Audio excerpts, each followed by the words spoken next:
Hey Falcons fans! The Falcons have wasted no time making adjustments after their 2024 season came to a disappointing end without a playoff appearance. I'll give you all the details on the signings and more, so be sure to hit that like button and let us know in the comments. Rise up, because now it's time to look up and look ahead. On Monday, the organization announced the signing of 12 players to reserve/future contracts, a strategic move to build depth and scout talent heading into the upcoming campaign. Among the most notable names added is former first-round pick Philip Dorsett II, a wide receiver with plenty of speed and NFL experience. He joins defensive tackle Junior Aho, running back Elijah Dotson, wide receiver Dylan Drummond, offensive guard Joey Fisher, offensive lineman Javon Gwynn, cornerback Lamar Jackson, quarterback Emory Jones, outside linebacker Khalid Kareem, wide receiver Jesse Matthews, safety Benny Sapp III, and offensive lineman Tyrone Wheatley Jr. Several of those players were already on the team's practice squad last season, including Aho, Dorsett, Dotson, Drummond, Gwynn, Jackson, Jones, Kareem, Sapp, and Wheatley. Matthews, meanwhile, had a stint with the Falcons during training camp but did not make the 53-man roster. Fisher has bounced around with the 49ers, Steelers, and Browns since going undrafted in 2023 out of Shepherd University. Head coach Raheem Morris made it clear during his Monday press conference that the Falcons need to continue improving, especially after finishing 8-9 and missing the playoffs for the 7th consecutive year.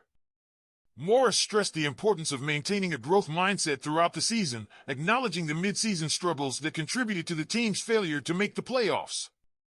"We fell short, and it's disappointing for all of us," Morris said.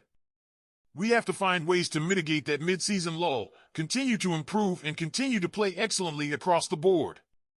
The goal is clear, to get back to the playoffs, where this team belongs." Now for the big question, Falcons fans, what do you think of these roster changes?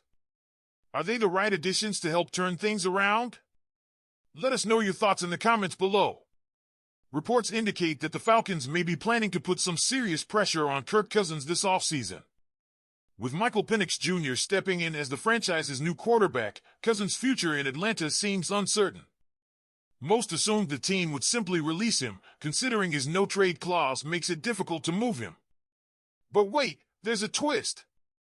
NFL Network's Cameron Wolfe just dropped some inside information suggesting that the Falcons won't be releasing Cousins outright. Instead, they'll consider trade offers, and if nothing materializes, they're even open to keeping him as a backup behind Penix Jr. Talk about making a statement. Now, Adam Schefter has reported that the Falcons are likely to release Cousins before his $10 million roster bonus kicks in on March 17th. But local insider Josh Kendall hinted that keeping Cousins around isn't entirely out of the question. Adding fuel to the fire, Bleacher Report's James Palmer previously mentioned that some within the Falcons organization believe Cousins is physically unable to play at a high level anymore and that his career may be coming to an end. His stats from last season, 3,508 yards, 18 touchdowns, and a career-high 16 interceptions, suggest he struggled before being benched. So what's next for Cousins and the Falcons? Could they really keep him as a backup or make a trade? Leave your thoughts in the comments below. The Atlanta Falcons' 2024 season ended in heartbreak, a 44-38 overtime loss to the Carolina Panthers. But as disappointing as it was, head coach Raheem Morris isn't wasting any time.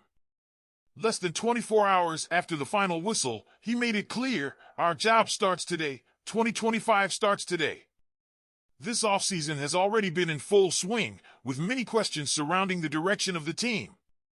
Despite the optimism with Morris taking over, the Falcons finished 8-9, barely improving on their past seasons under Arthur Smith.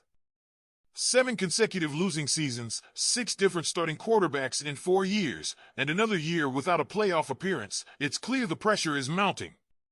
One of the biggest issues being discussed? The defense. Morris himself called the defensive performance against the Panthers terrible.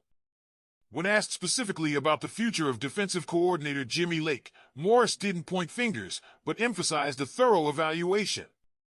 "We have to evaluate all of our coaches. We have to evaluate all of our players. We have to evaluate everything we do from a program-wide perspective. It's no easy task." The Falcons entered the 2024 season with 33 coaches, 23 of them, including Morris, Lake, and offensive coordinator Zach Robinson, were new hires. 10 were retained from the previous staff, including special teams coordinator Marcus Williams. Change is a constant in the NFL, and Morris knows it. There's never going to be anything the same in the National Football League, whether it's players or coaches, he said.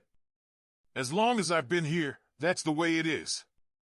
We're going to do those things now. In fact, the changes have already begun. Chandler Whitmer, the Falcons' passing game specialist, has accepted a new position as co-offensive coordinator and quarterbacks coach at Indiana University. Could more departures be on the way? It seems likely.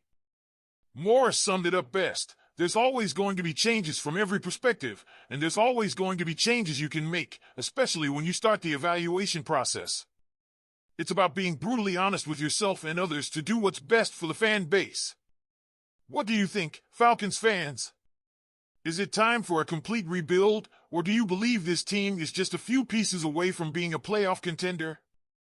Grady Jarrett deserves better from this organization, and honestly, so do you, the loyal fans. Jarrett has given his heart and soul to this franchise for 10 seasons.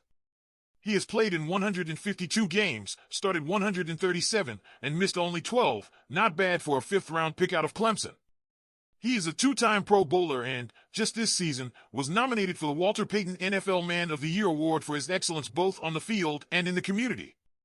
This year, he has struggled to recover from a torn ACL in record time, received his third head coach and sixth defensive coordinator, and yet here we are again, another year without a playoff appearance, the seventh consecutive season. Jarrett, however, remains loyal, speaking candidly with the media after the season ended. He did not criticize the leadership. Instead, he expressed hope, saying, "I'm not giving up. Nobody in this building wants this more than we do. We're definitely headed in the right direction." And while that hope is laudable, the truth is that he deserves better. You deserve better. 7 years without a playoff is a long time. With Denver making the postseason, the Falcons now share the second longest active playoff drought with Carolina, behind only the New York Jets. The Falcons have one of the best stadiums and fan experiences in the league. But at the end of the day, the results on the field are what matter most.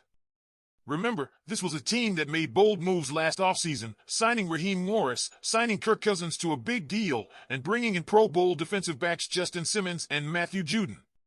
Yet all of those investments led to just one more win than last year, finishing 8-9.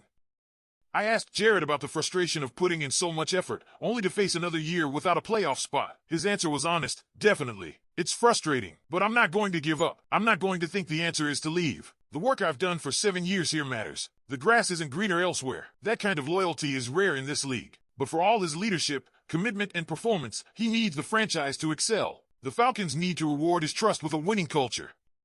Ownership must take responsibility. Arthur Blank has hired 6 coaches and 3 GMs during his tenure, and despite having the best quarterback in franchise history for 14 years, his overall record as owner is just 186-185-1. The defense was inconsistent, the pass rush was invisible for half the season, and costly game management mistakes didn't help. This isn't about blaming one person, this is about overall accountability. Jarrett has 1 year left on his contract. He'll be 32 in April and entering his 11th season. He's not going to give up. But isn't it time he and you, the fans, saw a return of that faith? Let me know what you think in the comments. Should the Falcons make radical changes or maintain their current lead? What does this franchise need to finally end this playoff drought? Be sure to like, subscribe, and hit that notification bell so you don't miss our next update. Go Falcons!